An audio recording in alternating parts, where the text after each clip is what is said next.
11 Latin American states from the 1940s through the 1980s: Argentina, Bolivia, Brazil, Chile, Colombia, Costa Rica, Ecuador, El Salvador, Honduras, Nicaragua, and Venezuela.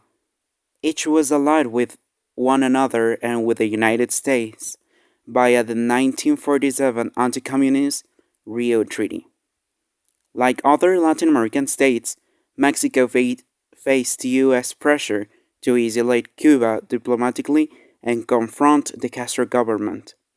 Soviet Latin American relations were consolidated in the 1960s and 1970s during the Cold War, during which time diplomatic relations were established with most Latin American states. Despite these warm relations, the USSR was still careful at first not to upset the US, which had strong strategic interests in Latin America.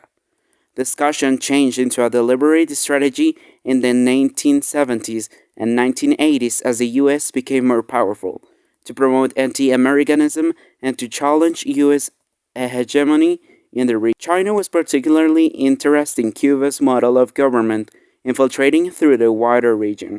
There are four international developments that will shape the humanitarian assistance in the next decade and beyond. These include the reordering of Western power resulting from the end of the Cold War, the resurgence of Islamic power, the reemergence of ethno-nationalism, and the shift towards market-based democracies.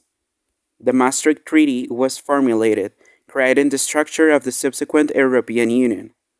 Three things defined the post-Cold War: US power, the rise of China as a center of global industrial growth, the re-emergence of Europe as a massive integrated economic power, meanwhile Russia, the main remnant of the Soviet Union. The post-Cold War had two phases.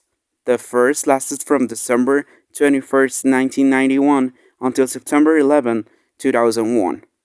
The second lasted from 9/11 until now.